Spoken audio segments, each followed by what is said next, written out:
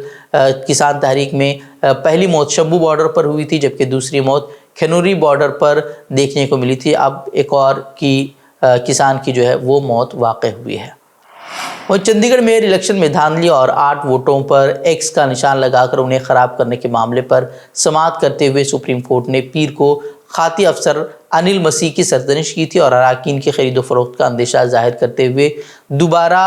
Election نہ کراتے ہوئے سابقہ الیکشن کے بیلٹ پیپرز کی گنتی کر کے نتائج کے اعلان کا اشارہ دیا ہے۔ وہیں آج پھر اس معاملے کی سماعت ہوگی۔ آج پھر سپریم کورٹ چندی گڑھ کے میئر الیکشن کے بیلٹ پیپرز اور گنتی کے عمل کی ویڈیو ریکارڈنگ کی جانچ پڑتال کرے گا۔ رپورٹ کے مطابق عدالت نے بیلٹ پیپرز پہلے ہی جو ہے وہ طلب کر لیے ہیں۔ خیال ہے کہ چندی گڑھ میئر انتخابات کے دوران کانگریس اور آپ اتحاد کے پاس 20 ووٹ تھے، جبکہ بی جے پی کے پاس صرف 16 ووٹ تھے، لیکن پریزائڈنگ آفیسر نے آپ کانگریس اتحاد کے 8 ووٹوں کو غلط قرار دے دیا، جس کی وجہ سے بی جے پی 16 ووٹوں سے انتخابات جیت گئی۔ انتخابات کے بعد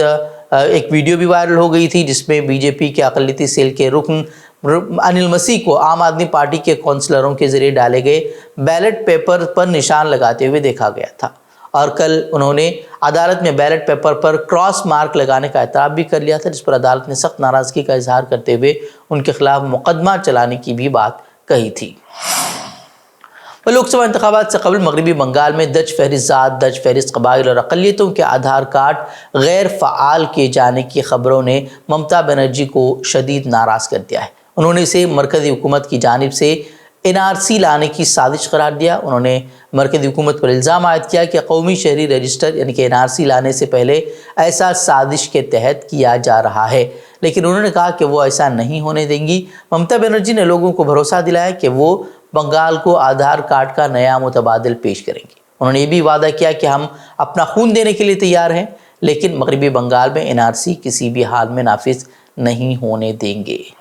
پاکستان میں 8 فروری کے عام انتخابات کے بعد معلق قومی اسمبلی سے ملک بدترین سیاسی انتشار کا شکار ہو چکا ہے۔ اس بار کے الیکشن میں کوئی بھی سیاسی جماعت اکثریت حاصل نہیں کر پائی ہے۔ اس کے ساتھ ہی قبل از وقت الیکشن اور ووٹنگ ختم ہونے کے بعد مبینہ دھاندلیوں اور بااثر حلقوں کی طرف سے نتائج پر اثر انداز ہونے کی کوششوں نے ملک کو ایک نئے بحران سے دوچار کر دیا ہے۔ پاکستان اس وقت سیاسی انتشار کے ساتھ سنگین معاشی عدم استحکام کا بھی شکار ہے۔ پیر کو یعنی کہ کل 2 بڑی جماعتوں پاکستان پیپلز پارٹی اور پاکستان مسلم لیگ کے مابین مذاکرات ہوئے، جو کہ مخلوط حکومت بنانے کے لیے کوشاں ہے، لیکن اس دوران پاکستان تحریک انصاف PTI نے دھاندلیوں کے الزامات کی تحقیقات کے لیے الیکشن کمیشن کی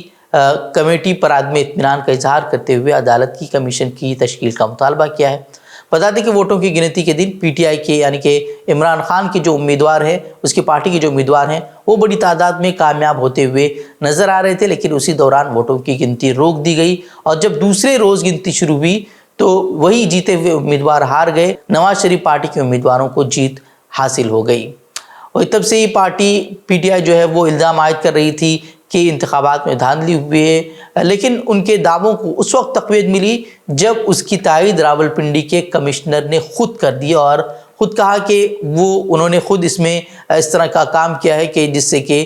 وہ خود شرمندہ ہیں کہ انہوں نے جو لوگ جیتے ہوئے تھے انہیں ہرا دیا، اور جو ہارے ہوئے تھے انہوں نے ان کو جتا دیا، اور کہا کہ اس میں خود وہ اکیلے شامل نہیں ہیں بلکہ اس میں چیف جسٹس بھی شامل ہیں اور چیف الیکشن کمشنر بھی اس میں برابر کے شریک ہیں۔